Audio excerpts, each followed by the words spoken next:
அனைவருக்கும் வணக்கம். என் பெயர் சிந்து. அனைவருக்கும் வணக்கம். என் பெயர் பவித்ரா. மாணவர் கருத்தரங்க போதைப் பொருள் இல்லா மாணவர் சமூகத்தை உருவாக்குவோம் என்ற தலைப்பில் பேச வந்துள்ளோம்.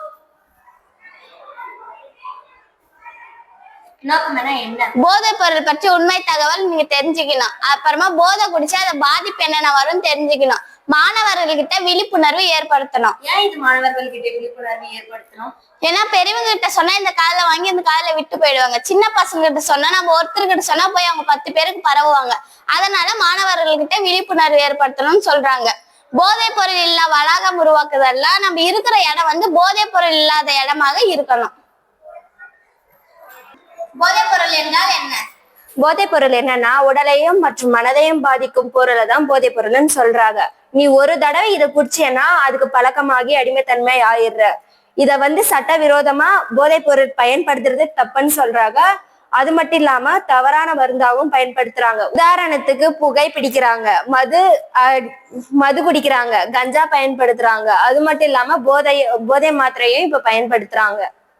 மாணவர்களில் அதிகரிக்கும் காரணங்கள் என்னென்ன? நண்பர்கள் அழுத்தம். இப்ப ஃப்ரெண்ட்ஸ் ப்ரெஷர் கொடுப்பாங்க. இதை குடிச்சா உனக்கு ஒன்னும் ஆகாது அப்படின்னு சொல்லிட்டு ப்ரெஷர் கொடுப்பாங்க. அது மட்டும் இல்லாம படிப்புல ஆர்வம் குறையும், சோதனை மனப்பான்மை வரும். அப்புறமா மன அழுத்தம், குடும்ப பிரச்சனை. இது 2 நாள் தான் அவங்க குடிக்கிறதுக்கான காரணம். அது மட்டும் இல்லாம சமூக ஊடகங்கள் மூலம் தவறான தாக்கம்.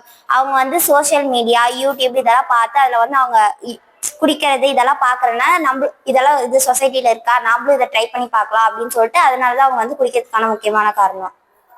உடல் பாதிப்புகள் என்னென்ன? இப்ப போதை குடிச்சா நம்மளுக்கு என்னென்ன பாதிப்பு வரும்னா நுரையீரலும் இதய நோயும் பாதிக்கப்படும், கல்லீரல் சேதமடையும், உடல் பலவீனம் குறையும். அதுக்கு அவங்க அடிமையாயிடுவாங்க, போதைக்கு அடிமைத்தன்மை ஆயிடுவாங்க. மனநலம் மற்றும் கல்வி பாதிப்புகள்னா என்ன? இப்ப நீ ஒரு கவலையில இருக்க, ஃப்ரெண்ட்ஸ் ப்ரெஷர் பண்ணுவாங்க, வா போய் குடிக்கலான்ட்டு. அது இப்ப நீ குடிச்சேன்னா உன் நினைவாற்றல் உனக்கு வராது, படிப்புல ஆர்வம் குறையும், எக்ஸாம்ல நீ ஃபெயில் ஆயிடுவோம். சமூக மற்றும் குடும்ப பாதிப்புகள் என்னென்ன? குடும்ப உறவு சிக்கல்கள் அப்படின்னா இப்போ அவங்க ட்ரிங்க்ஸ் பண்ணிட்டு இப்போ அவங்க ஒய்ஃப் கிட்ட சண்டை போடுறாங்க, தங்கச்சி கிட்ட, பக்கத்து வீட்டுக்காரங்க கிட்ட எல்லாம் போய் சண்டை போடுறாங்க. அதனால அவங்க சேர்த்து வச்சிருந்த நட்பையும் அவங்க இழந்துடுறாங்க. அது மட்டும் இல்லாம பொருளாதார பிரச்சனை அப்படின்னா அவங்க சம்பாதிக்கிறதுலே ஏற்கனவே வீட்டுல கஷ்டம், அதுலயே ஒரு பங்கை குடிக்கிறதுக்காகவே இது பண்ணிடுறாங்க. அதுக்கப்புறமா குற்ற செயல்களில் ஈடுபாடு அப்படின்னா அவங்க குடிச்சிட்டு அவங்களுக்கு சுயநலம் இல்லாம நம்ம என்ன பண்றோம்னு தெரியாம அவங்களே எல்லாம் ஏதாவது இதுல தேவையில்லாத வேலையில இன்வால்வ் ஆயிடுறாங்க. அது மட்டும் இல்லாம நாளைக்கு இப்ப பொண்ணு கேட்கறதுக்கு வரும்போது இப்ப அவங்க அவங்க அப்பா அப்படி குடிக்கிறாங்க அப்படின்னு சொன்னா அவங்க மரியாதையை அவங்களே சமூகத்துல இழந்துடுறாங்க. இந்த போதைப் பொருளை எப்படி தடுக்கலாம்? நீங்க நல்ல நண்பர்களை தேர்வு செய்யணும், விளையாட்டு மற்றும் கலாச்சார செயல்பாடுகள்ல ஈடுபடணும். போதைப் பொருளை பத்தி பெற்றோர்களிடமும் ஆசிரியர்களிடமும் நீங்க கேட்கலாம். இல்லை என்று தைரியமாக சொல்லுதல். யாராச்சும் உனக்கு போதைப் பொருள் வேணுமா அப்படின்னு கேட்டா எனக்கு இல்ல தேவையில்லைன்னு நீங்க தைரியமா சொல்லலாம்.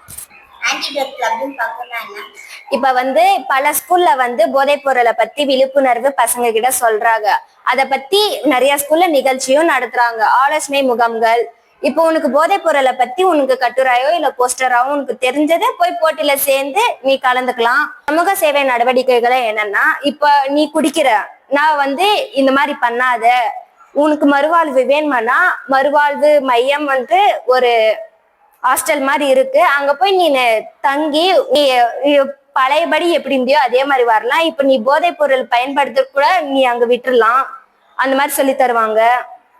மாணவர்களின் பொறுப்பு என்னென்ன? போதைப் பொருளுக்கு எதிராக விழிப்புணர்வு பரப்பணும். அது மாணவர்கள் போதைப் பொருளுக்கு எதிராக விழிப்புணர்வு பரப்பணும்னு சொல்லலாம். அது மட்டும் இல்லாம நண்பர்களை பாதுகாப்பதுன்னா நம்மளோட ஃப்ரெண்ட்ஸை அதை குடிக்காம நம்ம பாதுகாத்துக்கணும். அதுக்கப்புறமா சந்தேக நிலை, அவங்க குடிக்கிறாங்க அந்த மாதிரி பண்றாங்கன்னு உனக்கு தெரிஞ்சிச்சுன்னா நீ போய் டீச்சர்ஸ் கிட்ட தைரியமா சொல்லலாம். நான் போதைப் பொருள் பயன்படுத்த மாட்டேன், என் நண்பர்களை பாதுகாப்பேன், போதையில்லா மாணவர் சமூகத்தை